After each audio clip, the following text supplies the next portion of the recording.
The best ideas don't always come from the people with PhDs. Sometimes the best ideas come from 21-year-olds, who come at things from a fresh perspective.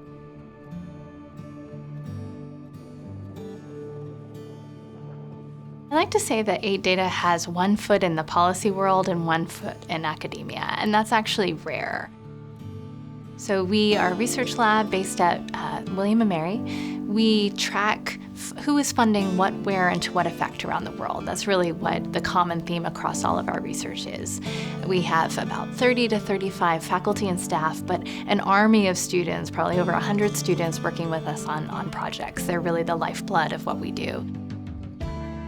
This is one of the coolest projects you could be on. AidData for several years had been trying to think of a way to get better information and to get a better, stronger understanding of what China's government is doing in the development finance space. This was a billion-dollar question at the time, and one that had been really elusive. Scholars hadn't had a good way to kind of track what China was doing, even though everyone wanted to know, where Chinese money was going to, what its consequences were. He just showed up at my office one day and he said, I have a special interest in Chinese aid. And he said, look, has AidData done anything in this space? And I said, no, we haven't, but I'd be very happy to work with you through a semester-long independent study project to see what might be possible. Mike Tierney, one of the co-directors of the Global Research Institute, and I kind of looked at what they accomplished in that very short period of time, and we said, look, Austin might be, 21, 22 years old, but he's really onto something here. And so he determined that there really was very little reliable data on what the Chinese were funding overseas.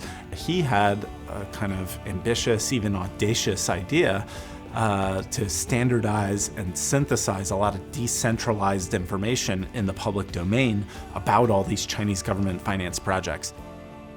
One day I remember going into Brad's office and with this spreadsheet of projects financed by China's government, and we kind of looked at each other and said, okay, this might be something that's scalable and that there might be some legs to. After he graduated, he went on to Harvard to pursue a PhD, and we have collaborated with him ever since then. And in that period of time, we've really refined the methodology. It's gone through multiple iterations. It's got better and better as time has worn on, and the scale and scope of the data collection has expanded dramatically. I used to describe working for AidData like being the kid with your nose pressed up against the glass and wanting people to invite you in to sit at the table. 7 years later, we are frequently in the room and we're often being invited to speak up. I think AidData is unique because we recognize that academic methods and approaches are important to the policy world, and we're willing to put the effort into connecting those dots. Turns out that there were several earlier studies that were also trying to quantitatively track Chinese financing around the world. The reason why I think we were able to be relatively successful in this regard, I think it actually has a lot to do with the broader William & Mary model of empowering undergraduate research ideas, essentially. The seed of his idea now fuels a huge research agenda at AidData.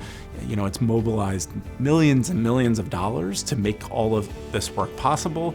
There are hundreds of research assistants over the last 7 or 8 years that have had an opportunity to be a part of the research enterprise as the result of his idea.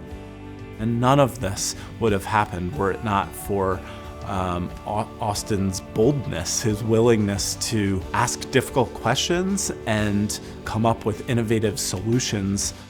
I think that this speaks to the unique way in which William & Mary faculty work with their students. There's a huge emphasis on empowering student ideas, and I think one reason why this ended up working was because the faculty at William & Mary who were relevant for this project were so willing to provide the resources that an undergraduate would need.